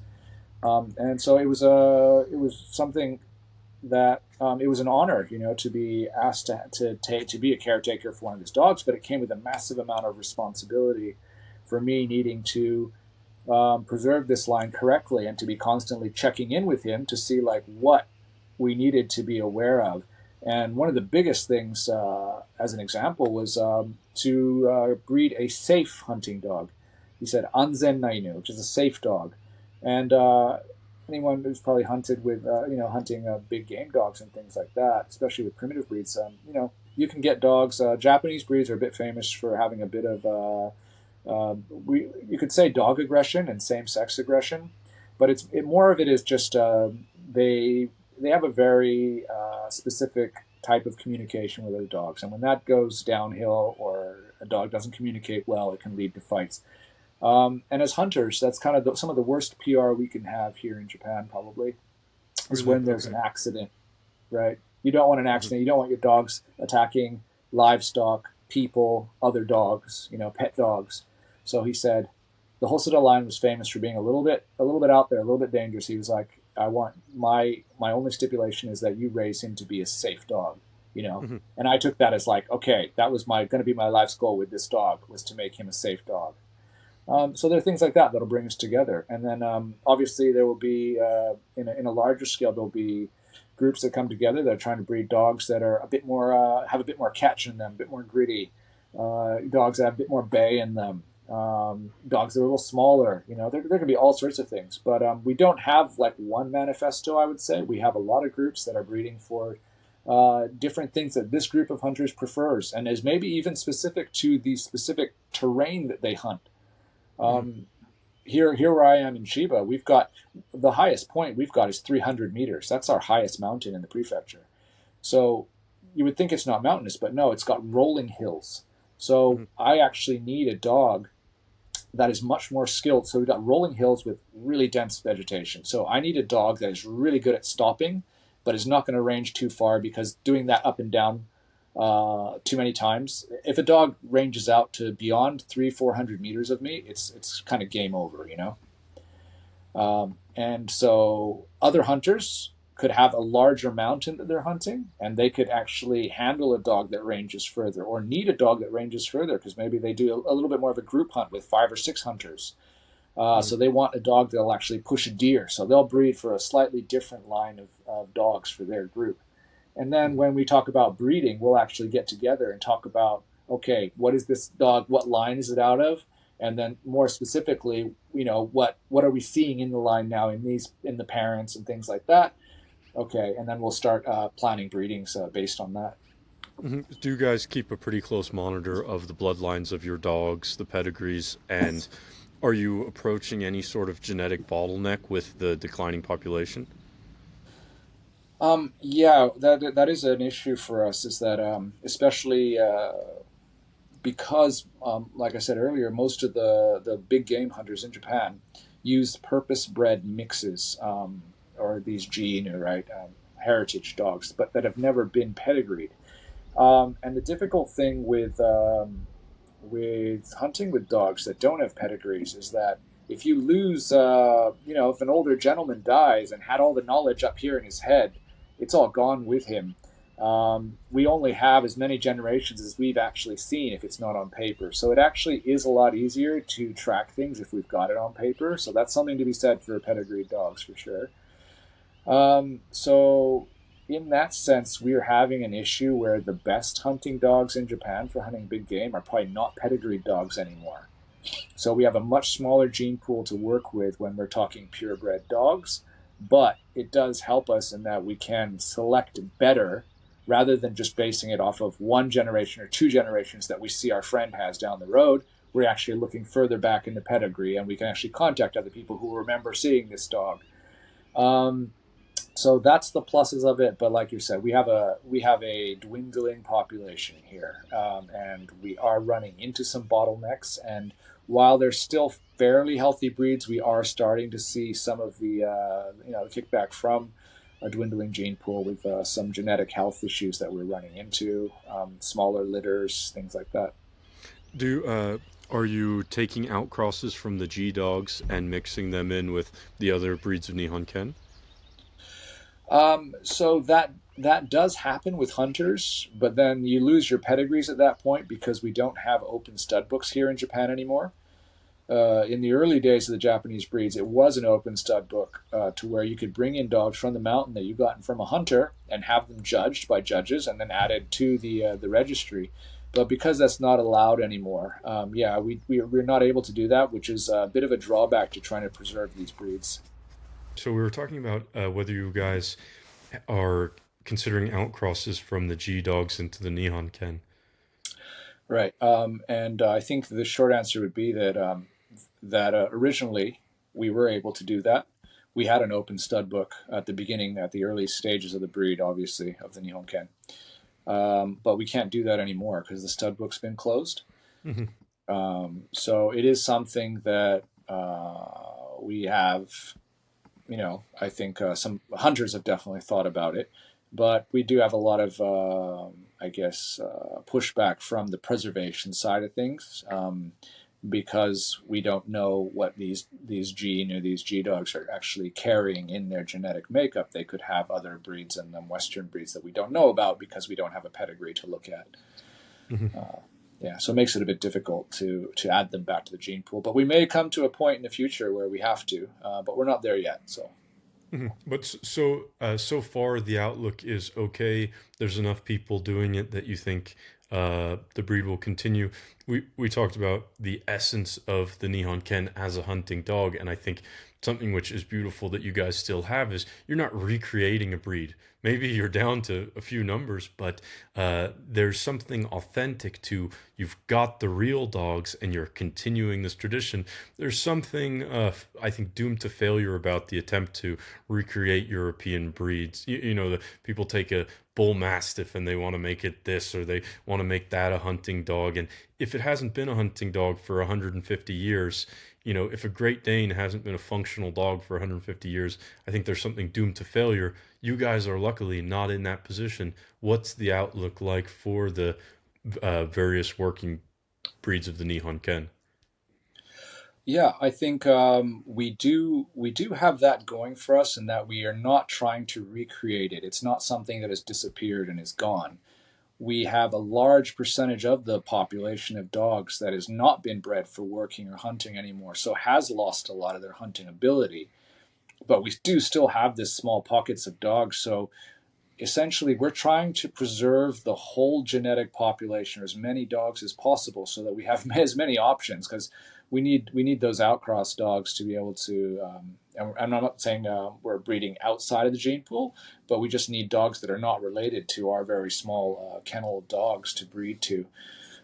So we do have kind of both sides where we're very much in danger, though, of not just losing the working ability in the breeds, but of losing the breeds as a whole, just Mm, because of again the aging population. There's a lot fewer people in Japan that are willing to own these dogs, especially in the cities. Like I said before, it's a tall order to have a medium to large size breed and live in Tokyo City. mhm. Especially a breed that's a hunting breed and has got the energy of a hunting dog. It needs to work. And there's a lot more. I'd say that there's a lot more. They're a lot more popular in Europe and the U.S. than they are in Japan.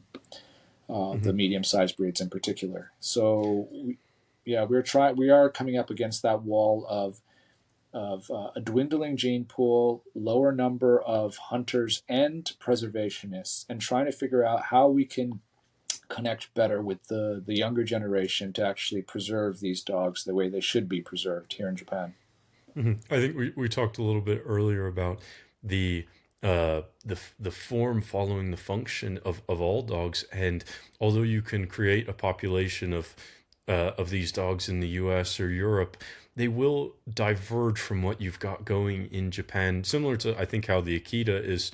Well, it sounds like the Akita even in Japan is a bit of a dilution of or a change of what it used to be, but similar to how American Akitas changed from Japanese Akitas. Uh, Although it's great to get this gene pool, you take the endangered rhinos from Africa, you put them in a zoo, at least they still exist, but they're not the same thing. And many generations down the line, they will not be the same thing. And so it's vital that these dogs continue, not just in Europe and the US, but particularly in Japan. Yeah, there was a part of I guess my personal preservation effort when I got into the Japanese breeds and realized how close to extinction a lot of them were and how much trouble we were in.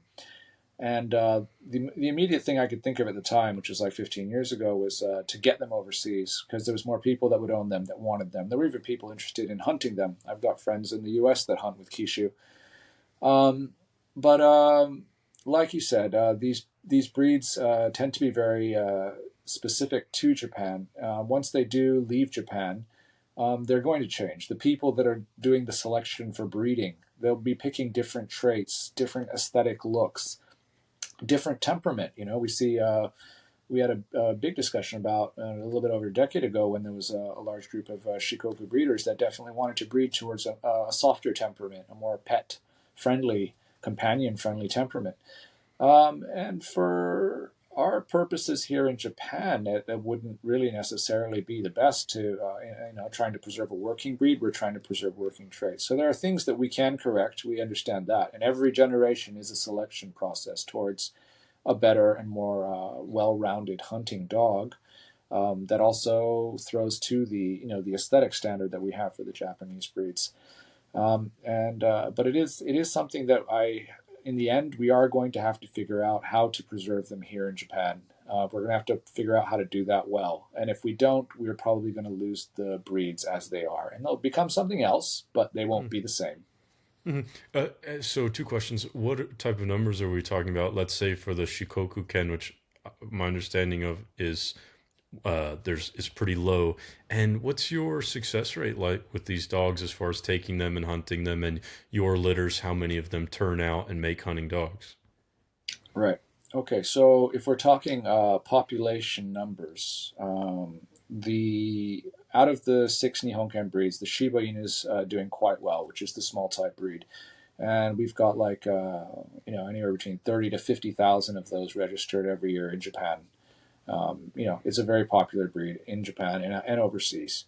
Then once we move to the next most populous breed, we've got the Akita, which I don't remember what the numbers were for the past couple of years, but we have about 2,000 puppies probably born every year. But that's a big jump from 30,000 or 50,000 to 2,000.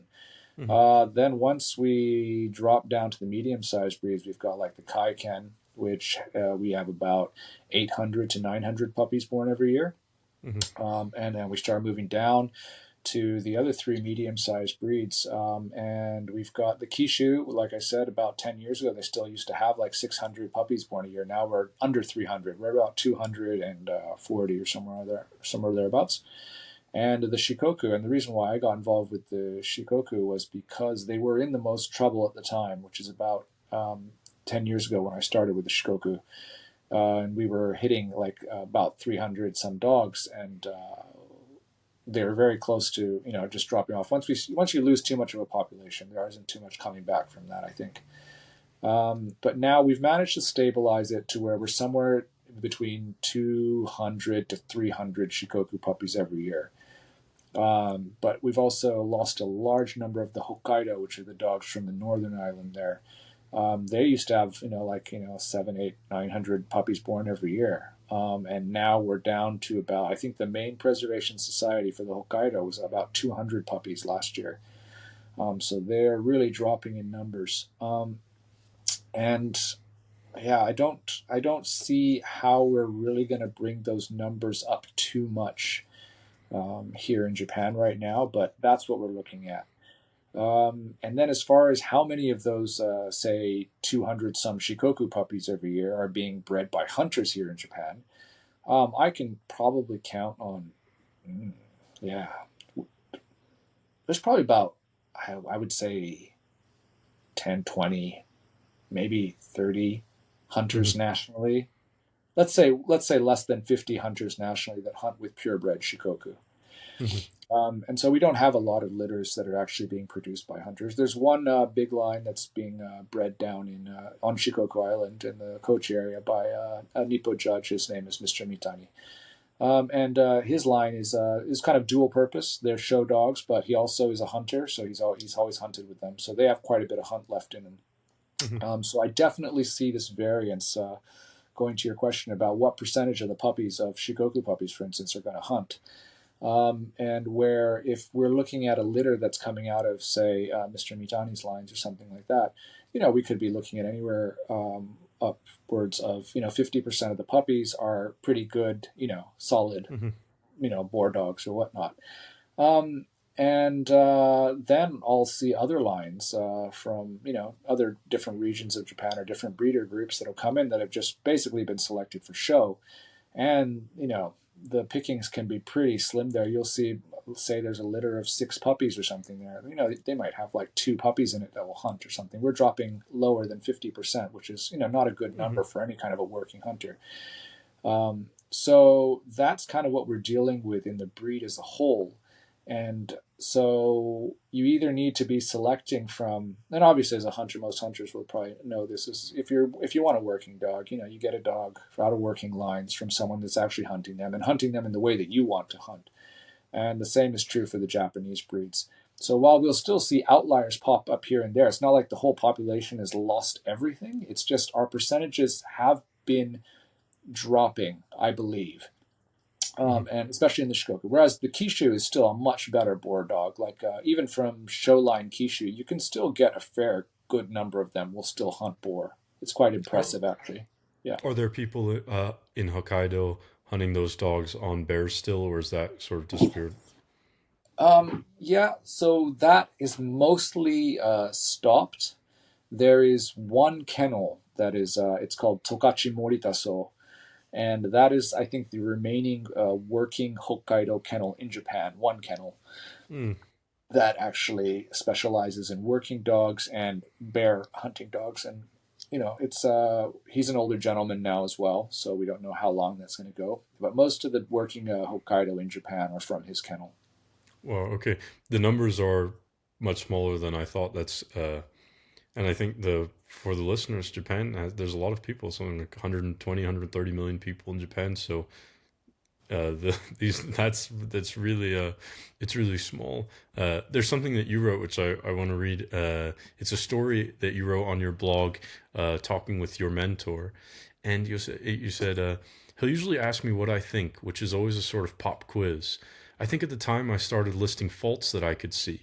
He stopped me there. He said, as an ordinary dog owner, you don't really know what a dog is supposed to be like, so you see what you like. Those are the first things you notice. When you become a student of the breed, you begin to notice faults, and all too often, these are the first things you will comment on.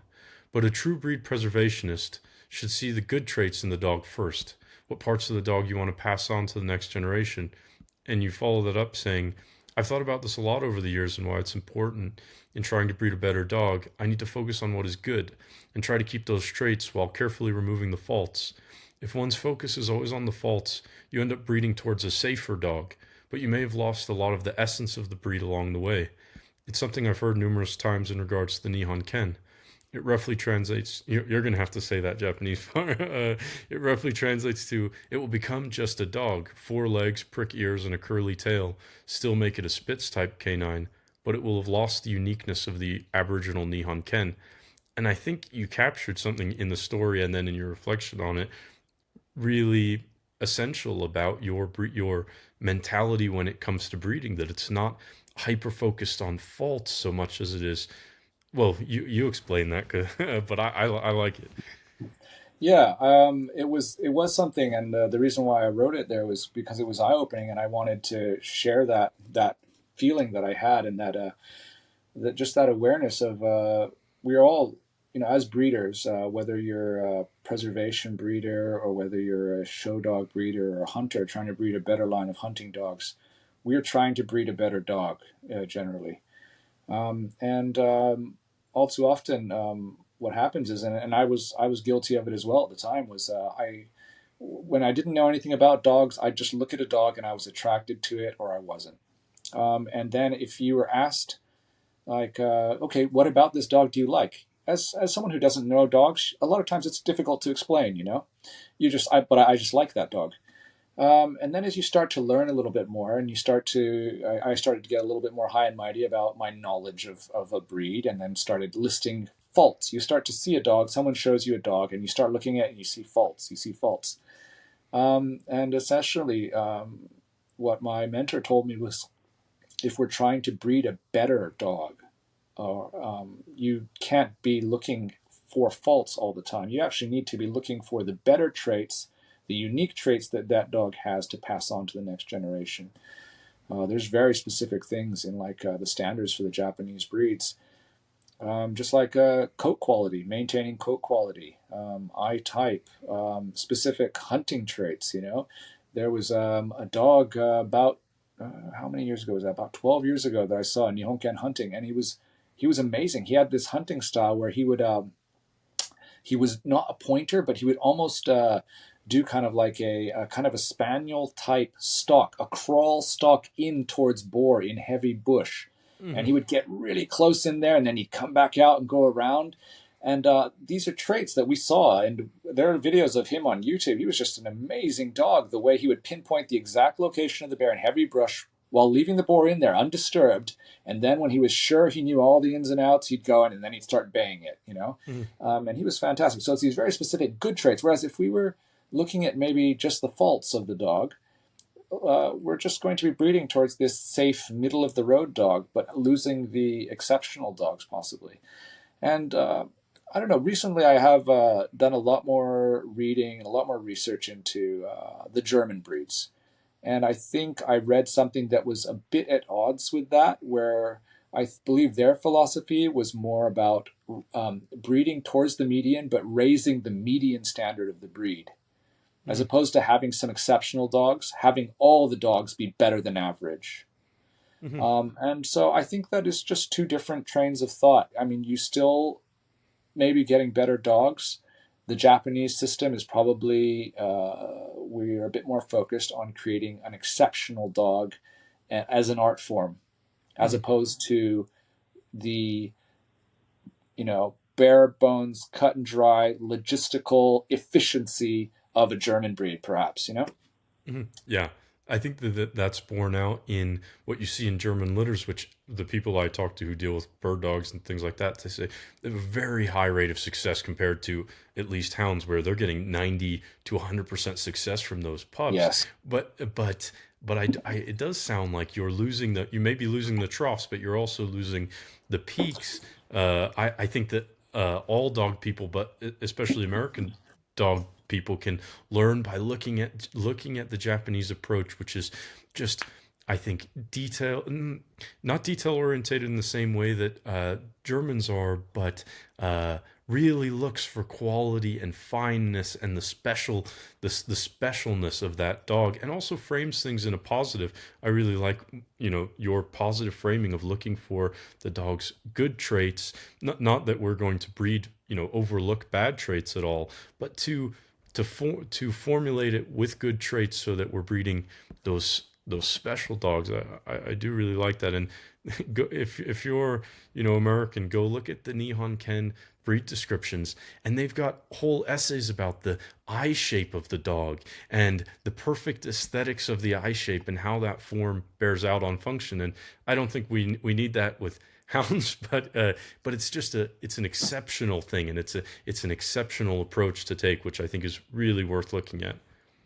Yeah, I just had the opportunity actually. I was in Norway in the end of May. I went there as a translator and then as a speaker for the Nihon Ken Club show there that they had the specialty. And we had a seminar beforehand where I was going to talk about hunting with the Nihon Ken because that's kind of my specialty. But there was also two JKC judges that were there, very famous. One of them is the president of the JKC. He was there as a judge.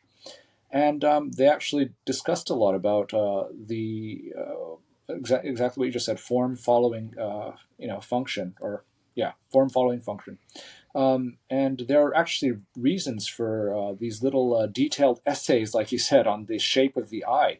And they were like, in Japan, we have very thick underbrush and then also extreme weather with blizzards and things like that.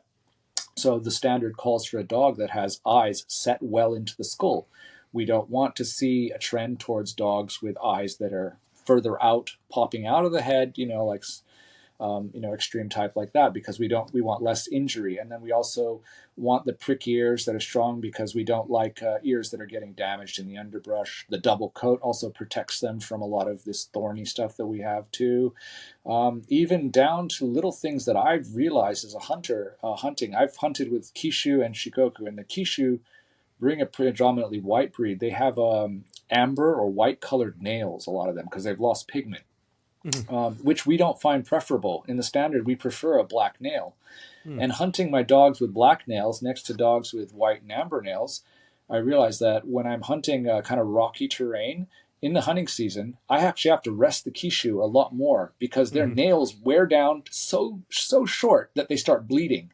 But the Shikoku with their black nails can handle a lot more distance, a lot more regular hunting than the Kishu can. And the same for the importance in pigment that we stress, because a darker pigmented dog with the pads of their feet actually lasts a lot longer than the Kishu, who have a lot more pink pads. So there are these reasons for the standard, for our exacting standard, and I think it's something that worldwide is very appreciated about Japanese culture. Is the reason why we have these amazingly singular, unique, and beautiful things in the country traditionally is this almost Japanese predisposition to perfecting one's art, and that translates into perfecting the Japanese dog as well, and preserving it as best as one can and considering it a lifelong goal. Yep. I think a lot of American dog people are nodding their heads from 6,000 miles away because not that that's the mentality. I think we can bring a lot more of that in, but the pigmentation, the number of guys who, and I think it's true. Dogs with light pigmented feet with the nails don't hold up well day after day. And it's cool that you guys are seeing the exact same thing. I think there's a conscious approach in Japan. Not here, it's sort of haphazard. Oh, I don't like pink footed dogs, but, whereas in Japan, there's very concerted and detail oriented efforts to, breed towards something, a set of traits that you have deemed positive and useful for the function, which is really awesome. Yeah, but like you said earlier, if to try and recreate a breed, like if all of a sudden you wrote into the standard for some other breed that, we need to start selecting for, no more pink paws, black paws, and black nails, there would be this great pushback, and it would be a big issue. And it's like there are more important issues for a breed than the color of of its paws. But because, like you said earlier, in these Japanese breeds, because of that, we actually had the material to still work with. We can have a much more exacting standard, I feel, because the dogs are actually at that level.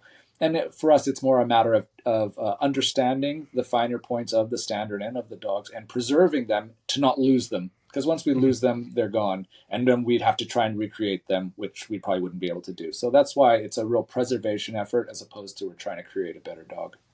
Yeah, and I think you're leagues ahead if you're preserving versus recreating. As far as hunting dogs go, I don't think there's any reality in recreating dogs. You know, we've got dogs which do all jobs. You know, there's unique traits to the Nihon Ken or to a hound, but when you get into these little efforts to recreate, I think it's futile. Whereas you guys have still got all that material there. The key is hunters. That's black feet or pink feet. If they're being used and they're being hunted, they will be selected properly. Over Yeah. time, I think. Like I will go and play devil's advocate here, and I could say that the most amazing Kishu that I've ever seen hunting was my dog Baron's aunt. Her name was Momo, and she was an amazing boar hunter, the best boar hunting Kishu I've ever seen. She had this perfect distance that she would close to on the boar and bay them, and she would wait till the last possible second and dodge them and come around. And the moment that boar tried to turn, she was on its Achilles and just hanging there.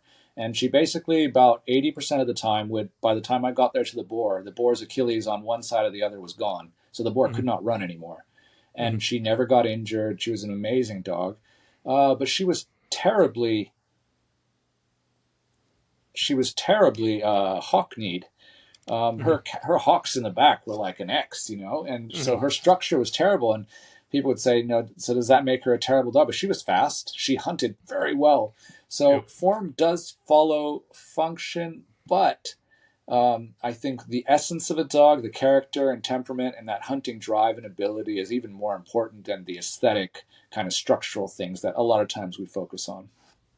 Oh yeah, no doubt. I think that's we're all the way on the other extreme side of the spectrum here, where there's lots of dogs who are janky as hell looking, but who hunt really good. And so I think we endeavor towards the ideal, towards perfection, both temperament, character, physical. We'll never get there, but you aim for good structure. And but yeah, no, without a doubt, there are. In fact, it's almost a rule here that the jankiest looking dogs you see are going to be the best dogs. I don't know why that is, but yeah, no, I think you're right.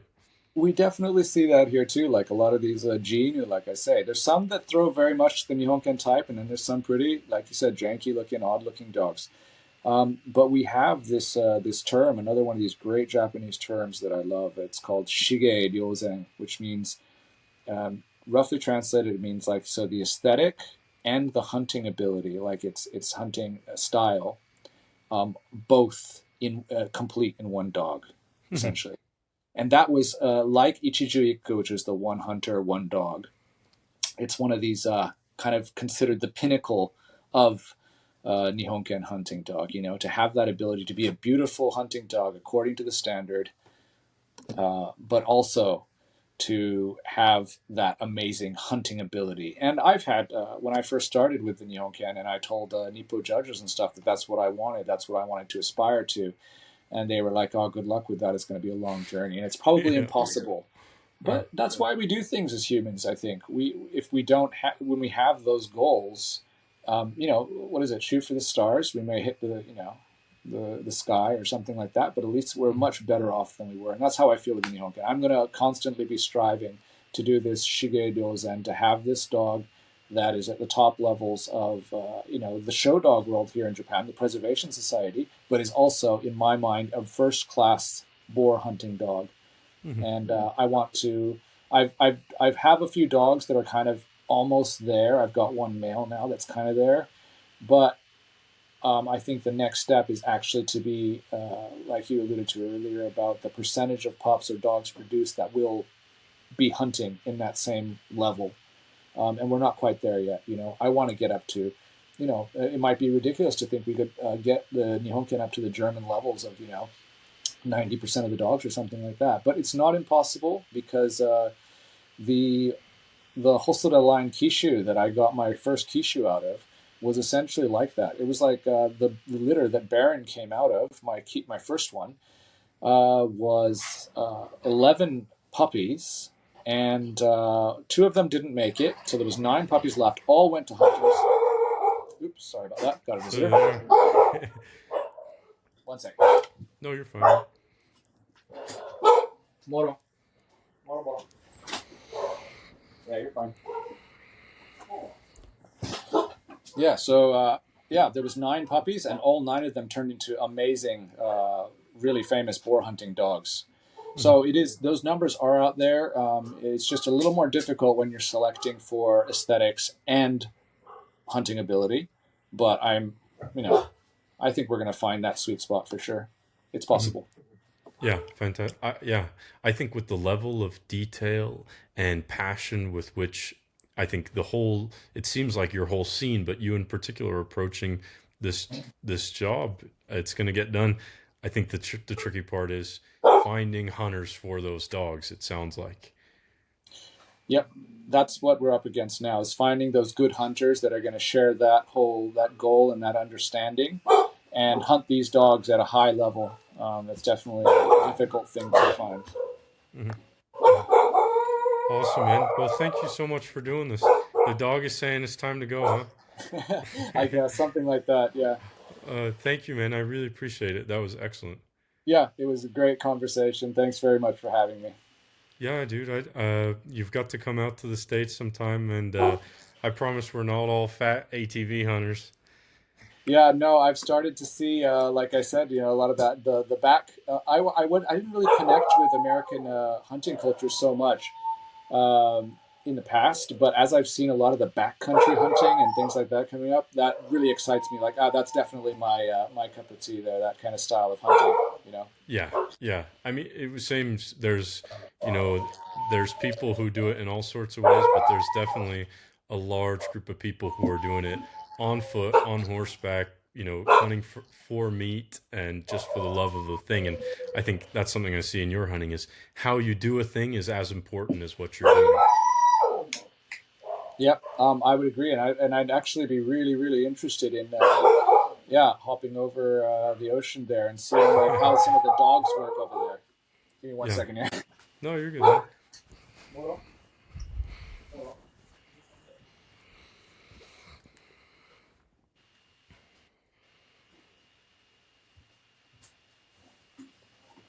Yeah, well, like I said, I'd be very interested in hopping over and seeing how some of these how the dogs work over there, and I'd love to do that, be able to travel the world and see how these. I'm sure it's something that you as a dog man would love to see too. See how everyone's. Yeah, You know?